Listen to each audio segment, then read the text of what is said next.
kutoka kwa mwanaume. So mwanaume ana mwanaume na mwanamume anatakikana kutawala mwili wake ama mali yake, kwa sababu mwanamke ametoka ndani ya mwanamume, na Biblia inatuambia ya kwamba Mungu aliweka kwa mwanaume usingizi ili aweze kutengenezea mwanaume kitu ambayo kitamfaa, kinayetoka ndani yake. Praise the Lord.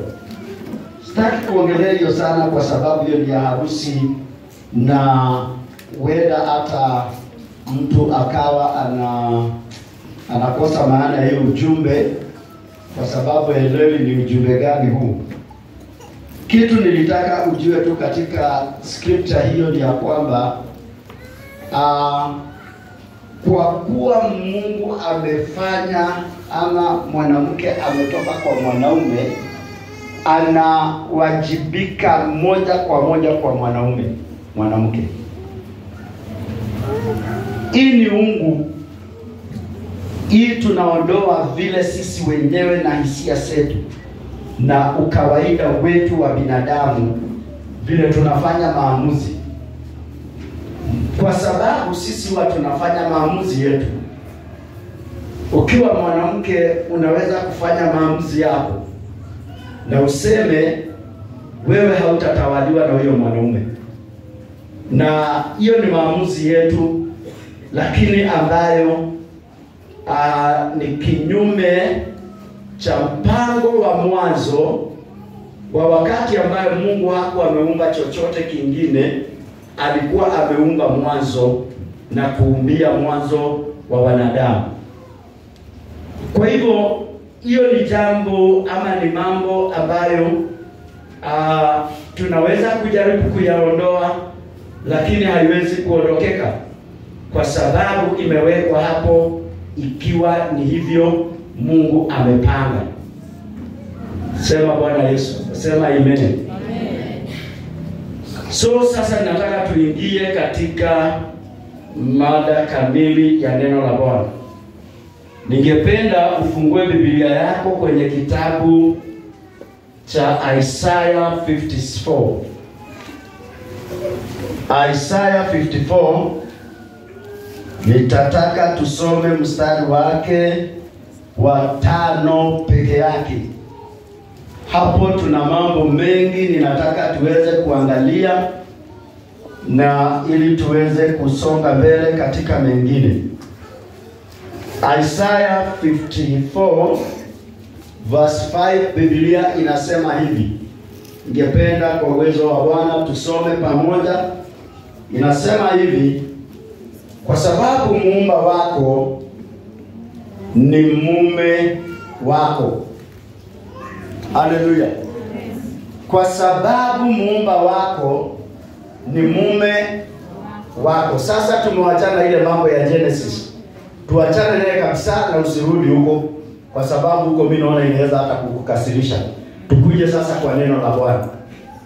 Bwana kupitia Isaiah 54 anaambia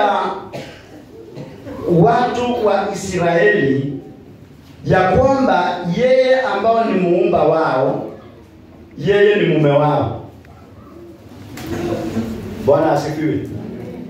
Mimi ambayo ni muumba wako, mimi ni mume wako. So ninataka tuangalie mume anafanyaje kwa mke wake. Ukawaida ambao nimekuambia pale, tutoe ile mambo tunafikiriana na ile tunafanyanga maamuzi. Mpango na kusudi ya Mungu ni mwanamume afanye nini? Arule mwanamke. Amen. Na mahali ambapo mwanaume anatawala mke, kuna vitu anatakana kama huyo mwanaume kuwa nazo. Kwanza aweze kuwa anakumbuka ya kwamba uumbaji wa huyu mwanamke ni mimi mwenyewe. Amen. Kwa hivyo anahakikisha ya kwamba anatunza hiyo mwanzo ama anatunza huyo mke, kwa sababu anajua ya kwamba yeye ndiye amemuumba. Bwana Yesu asifiwe. Anahakikisha ya kwamba anashughulikia hali zake. Na Mungu amesema katika Isaya 54 verse 5 kwamba mimi muumba wako, mimi ni mume wako. Mume ako suppose kuhakikisha mahitaji ya mke, yeye ndiye anasimamia. Haleluya. Anatakikana ahakikishe kuvaa kwa huyo mwanamke kunatoka kwa nani? Nyinyi mjifundishe kuongea na mimi kwa sababu ninaongea.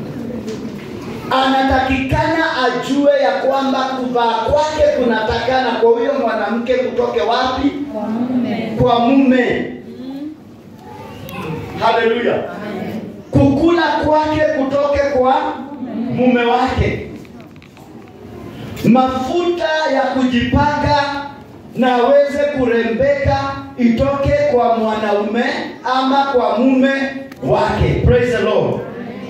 Na Jehova anasema mimi niliyokuumba, mimi ni nani? Ni mume wako. Haleluya. Kwa hivyo huyu mume, ama turudi tuendelee kwa mume wa kawaida. Mume huyu wa kawaida anataka nini kwa mke wake? 1, heshima. 2, utiifu. Ama hiyo ni mwongo wanaume wenzangu. Anataka aone hizo vitu kwa mwanamke wake. 3, anataka aone kitu gani? Uaminifu. Wacha niwasaidie kwa sababu itawasumbua, mtashindwa ni nini anataka ingine. Anataka aone kwa huyo mwanamke wake kitu kinaitwa faithfulness. Hallelujah. Huyu mwanamke wake ama huyu mwanaume akiona huyu mwanamke wake na nguo ambao si yeye ameiwajibikia, atataka kuuliza, hii nguo ulinunua lini? Ulitoa wapi pesa? Hallelujah. Alafu amwelezee, hii nguo mimi nilinunua kwa ile pesa ya sukuma wiki unanipeanga, tunakuaga na mganda na nani. Kama ni hivyo ni sawa, nimeelewa. Lakini mume kamili ataanza kutaka kujiuliza, kwa nini huyu mke aanze kujinunulia nguo? Hiyo tunataka tutaingia kwa neno. Mimi najua saa hii mpaka sasa hujawahi nipata. Na ndio mimi naona unaniangalia hivi na kushindwa, unataka tuende wapi? Nataka tuende kwa mume na mke. Bwana Yesu asifiwe. Atataka kujua ya kwamba vitu zile mke anazo zimepatikana wapi kama sio yeye ameziprovide. Hallelujah. Itakuwa sio ya kawaida mwanamke akuje na gari kwa nyumba na mume aingie tu kwa hiyo gari, ati sasa muende maapi, muende jioni mkakule kwa hoteli kubwa kubwa, wewe utakuwa kuna vitu hauelewi wewe. Lazima vitu za muhimu zitoke kwa mwanaume ili ziweze kufikia mwanamke wake. Yesu, Biblia imesema ya kwamba mimi muumba wenyu, mimi ni nani? Nataka urudi tu kwa neno la Bwana. Na neno linasema hivi: kwa sababu muumba wako ni mume wako, Bwana wa majeshi ndilo jina lake. Anapeana mpaka jina la huyu mume wa huyu mwanamke, ambayo mwisho tutaelewa anaitwa kanisa. Amen. Na anasema ya kwamba huyu mwanaume ambayo amesema jina lake, anatuambia ya kwamba na mtakatifu wa Israeli ndiye mwokozi wako. Praise the Lord. Huyu mume lazima akuwe mwokozi wa mke wake. Sawa sawa? Yaani wakati kuna shida kwa huyu mke wake, yeye ndiye anaenda kusimama mbele. Yeye ndiye anasimama kwa niaba ya mke wake. Haleluya. Kwa sababu huyu mume ambao jina lake ni Bwana wa majeshi, Biblia inasema ya kwamba yeye ni mwokozi. Yeye abaki tu akiwa mume jina. Yeye ni mume ambaye ni mwokozi. Anajua kuangalia na anajua kumuokoa mke wake kutoka katika hatari. Hawezi ruhusu mke wake ashikashikwe na wanaume kwa barabara. Haleluya. Hawezi kukubali mwanamke wake ama mke wake aende akiongeleshwa vibaya na watu. Yeye ni mwokozi wa mke wake. Yeye anakufa kwa niaba ya mke wake. Praise the Lord. Amen. Yeye pia kuna vitu anafanya. Bible inasema yeye ataitwa Mungu wa dunia yote. Yaani yeye ni Mungu, yeye ni mambo yote katika huyo mke wake. Haleluya. Na Bible inatuambia ya kwamba Kristo ndio mume wa kanisa. Yeye ni mkombozi na mwokozi wa kanisa. Yeye alikufia, alirashiria kanisa, alitolea kanisa mahali. Haleluya. Alichukua yule msichana kutoka kwao ambao ni church. So ana nafasi ya kumtawala kwa sababu amemlipia kila kitu. Ana uwezo wa kumlisha kwa sababu yeye ni mume wake. Haleluya. Verse 13 na 14 inasema nini? Jeremiah chapter 3 mstari gani?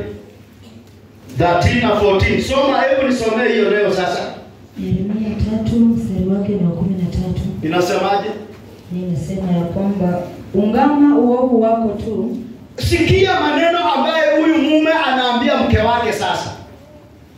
Huyu ni mke ambao ametoka kwa mikono ya nani? Ya mume wake.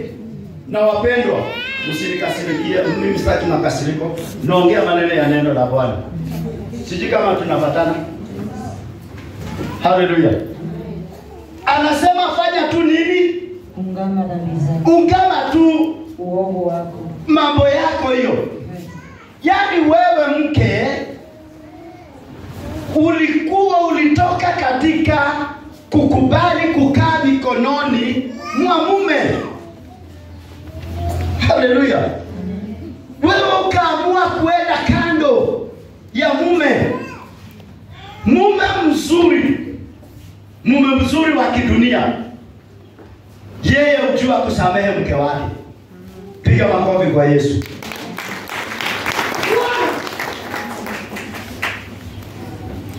Haleluya. Anamwambia kitu gani kingine?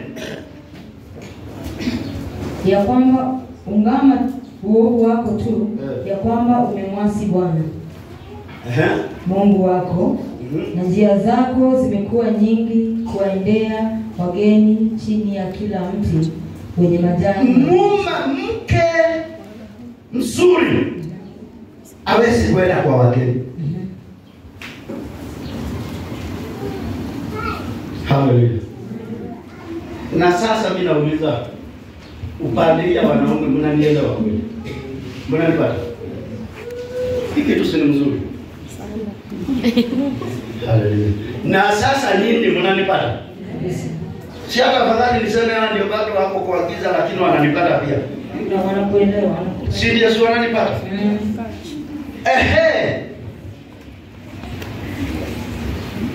Anamwambia wewe kubali tu. Haleluya. Sio unaelewa kimwili sasa tukisema. Ukisikia ameenda kwa wageni sunaanza kuandika. Wacha kuandika, tuendelee na neno la Bwana. Haleluya. Alafu anasema nini? Chini ya kila mtu wenye majani mabichi. Wachana naye, tuendelee. Wala hamkuitii sauti yangu, asema Bwana. Rudi 14. Rudini enyi watoto wenye kuasi. Ndio. Asema Bwana. Ndio. Maana mimi ni mume wenu. Wachana naye. Usiendelee tena. Rudini enyi watoto wenye kufanya nini? Kwa sababu mimi ni nani? Ni mume wenu. Mungu ana akti ndani ya life yetu kama mwanaume. Bwana sifiwe. Na wewe unaelewa wanaume wale wanajua kutreat nyumba zao. Wale wanaume strict kwa nyumba zao. Kitu ya kwanza lazima anakuwa strict lakini ana provide kila kitu kwa ile nyumba. Huwezi kusema uko strict na watu wanalala njaa. Strict yako hiyo ni bure tu. Hata haiwezi eleweka. Unakuwa strict na watu wako, unahakikisha wanakula vizuri kwako, wanavaa vizuri kwako, wanaomba vizuri kwako, wanatembea vizuri kwako, nyumba wanakaa nyumba ya kifahari kwako. Kwa hivyo unaposema juu ya huyo mke, una mamlaka juu yake. Mungu asifiwe. Na hiyo sijawaambia sasa wamama muende ati kwa sababu mzee ana kazi muende mlete siasa. Haleluya. Anasema rudini kwangu, mimi ni mume wa, mimi ni nani? Ni mume wenu. Bwana asifiwe. Inaweza kuendelea ama tuachane naye? Inaweza endelea na ilete maana. Hebu niendeleshe nione kama ina maana yoyote mbele. Mwanzo, tuende kitabu ya Kutoka mstari mlango wa 20 verse 5. Kutoka 20 verse 5. Kutoka 20 mstari wake wa 5. Inasemaje? Exodus. Usivisujudie wala kuvitumikia, kwa kuwa mimi Bwana Mungu wako ni Mungu mwenye wivu, na wapatiliza na maovu ya baba zao. Wacha kuendelea. Bakia tu mahali penye ulifika. Hebu fika hapo penye ulifika, penye unaona iko na maana. Kutoka 20 mstari wa 5. Usivisujudie wala kuvitumikia, Kwa kuwa mimi Bwana Mungu wako ni Mungu mwenye wivu. Mimi ni mwenye nani? Wivu. Huyu mume ana wivu. Haleluya. Amen. Yeye ana wivu. Mume mzuri anakuwa na wivu na mke wake. Ama ni uongo? Ana wivu na mke wake. Mume mzuri hawezi taka mke wake watu wanamchezea. Ukiona amenunua bana kwa nyumba ni kwa sababu ya mke wake.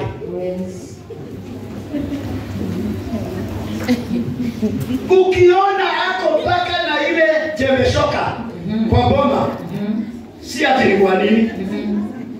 Anataka ukuje ucheze na mke wake. Haleluya. Amen. Na ukitaka kujua yeye ni mkali, kuja urukie bibi yake halafu aanze kumshika hivi. Na mshika unamrudisha mbele, unamrudisha nyuma na umemshikia. Yaani ana react kuliko vile anaweza kureact ukifanya baba yake.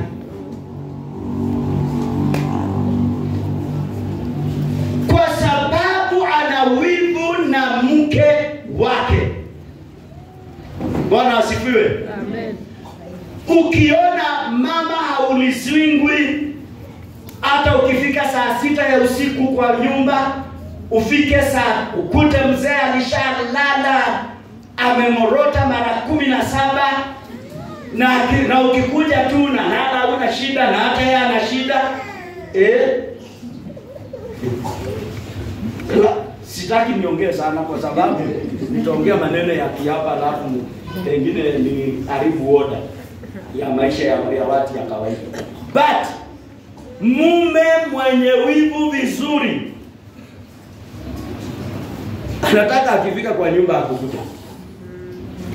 Hapana, hii ni maneno ya Bwana ninaongea. Mimi siongei maneno ya sisi. Siji kama mnanielewa. Na ndio sababu anasema usishujudu Mungu mwingine. Yaani usiende kwa mume mwingine. Na ujue mimi siko kwa kapo, si mnaona vijana wako hapo. Ninaongea neno la Bwana. Kwa sababu yeye anajisema yeye anakuwa na wivu sana. Bwana asifiwe. Amen. Na mume mzuri ni yule wakati anapoza mke anampea structures zake, instructions zake. Anamwambia na mimi nikikuoa ujue usisalame uongo na wale marafiki yako ya zamani alafu anakatalia mkono. Unaongea na anakatalia mkono. Ili ujue hiyo sitasikia ikiwa sawa kwangu. Hiyo itaweza kunimaliza. Huyo ndio mwanaume mzuri. Si mwenye ananyamaza kila kitu, yeye amenyamaza kila kitu amenyamaza. Siku ile utafika kwa nyumba anaendelea asa hata wewe mwenyewe mke utashinda uliolewa ama ni kuolewa tu niliolewa ama ni aje. Unajua dawa ya kujua uliolewa kwa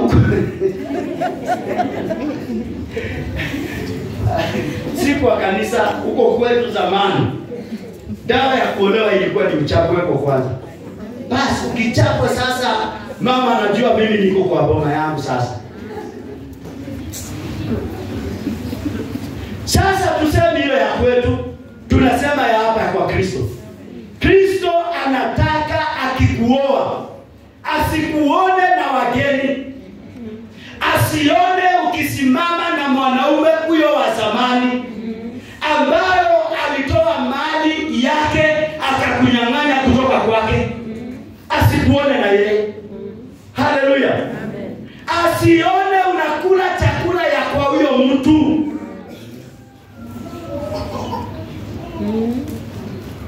Praise the Lord. Kwa sababu yeye amekwambia kimbele, yeye anakuanga na wivu. Yeye si wa kawaida.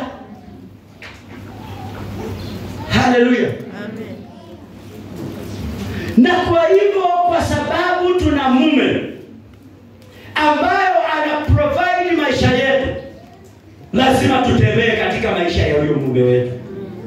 Lazima tuende tukimpendeza, tumfurahishe wakati wetu wote ambaye tutakuwa tunaishi katika chini ya miguu yake.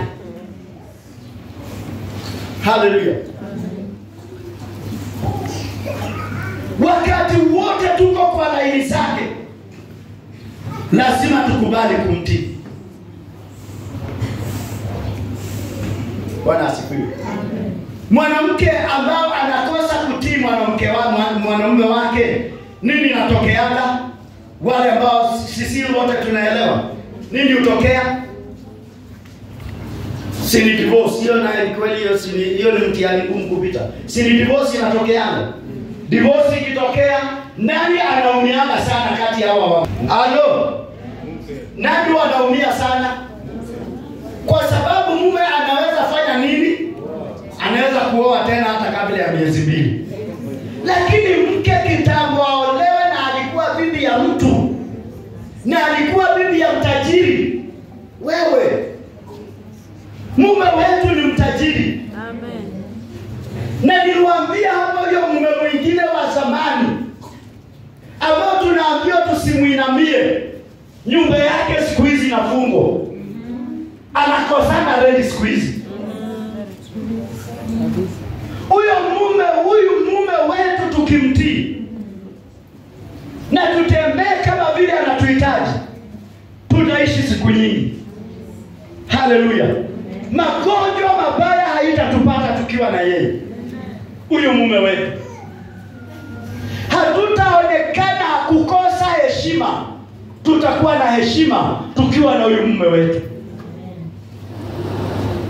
Huyu mume wetu, tuliimba zamani, miaka ambayo tuliimba, tukasema hakuna mwanaume kama yeye.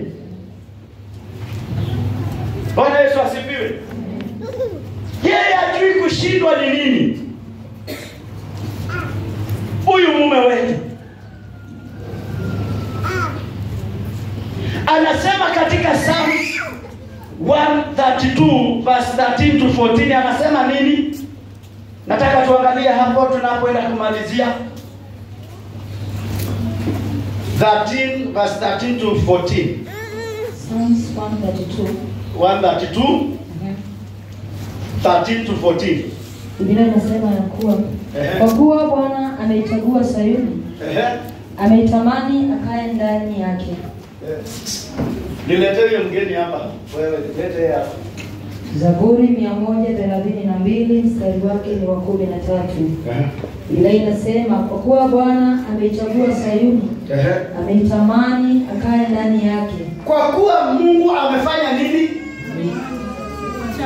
Ameichagua Sayuni. Yes. Anafanya nini? Anatamani akae ndani ya hiyo nyumba. Haleluya. Huyu mume wetu anatamani kukaa ndani ya nyumba zetu. Amina. Praise the Lord. Amen. Anatamani wewe kama nyumba yake ukubali akae ndani ya nyumba yako. Yes. Anatamani ukubali kuoneshwa na yeye. Anatamaa. Praise the Lord. Hebu angalia mwanaume ambao wako na tamaa na mke wake, anataka akae ndani ya nyumba ya mke wake. Hataki kwenda mahali pengine. Anasikia ako sawa akiwa ndani ya mume wake, akiwa ndani ya nyumba ya mke wake. Hallelujah. Amen. Anasema mimi ninatamani, nimechagua Sayuni. Amekuchagua, anatamaa ya kukaa ndani yako katika jina la Yesu. Wangapi mpaka sasa tuko pamoja? Wangapi walitoka penye tulianzia? Unajua mahali tulianzia ni mbali sana. Huko tulitoka. Sasa tuko hapa. Hallelujah. Hallelujah. Amen. Anatamani, na hapo ndio mahali anasikia kukaa. I love this. Hallelujah. Yaani kwa sababu ameona unakubali kukaa vile unataka, vile anataka. anatamani tu kukaa hapo. Baka wanasema vile wanasemanga ati wanawekeongo dawa. Hapana, kama unataka kuwekea huyu mume wako dawa, muwekee dawa akae kwako na atamani kwako. Dawa ni neno la Bwana. Ukae kama vile neno lake linataka. Dawa ni kukaa katika kutafuta vitu ambao anapenda. Haleluya. Unahakikisha ni nini anapenda ili hapo asitoke. Hata unakuwa na uhakika na yeye. Na anasema anafanya nini? Anatamani kukaa huko, anatamani kukaa hapo milele. Praise the Lord. Amen. Naamini vile Mungu aliniambia mtanielewa. Na kuna watu tukitoka hapa watakuwa wameolewa. Mimi ninaamini Mungu ni mkweli. Amen. Haleluya. Amen. Umemaliza hiyo kweli? Biblia yake inasema hapo nitakaa kwa maana nimepatamani. Wachana nayo sasa. Hapo nitakaa kwa sababu nimefanya nini? Nimepatamani. Kwa sababu huyu mke amefanya nini? Ameniwajibikia. Hapo sitoki. Haleluya. Mke, hii mambo tuseme hii mambo ya kawaida, mke akipendeza tu mume vizuri, hata mke hata huyo mke ananga shida na huyo mume wake. Anajuanga mimi mume wangu hata akienda wapi hawezi enda kula takataka huko kwa barabara. Anajua dhamana yangu, anajua vile nimejitoa kwake. Praise the Lord. Amen.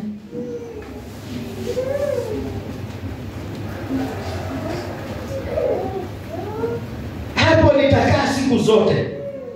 James chapter 4 verse 5 tukimalizia.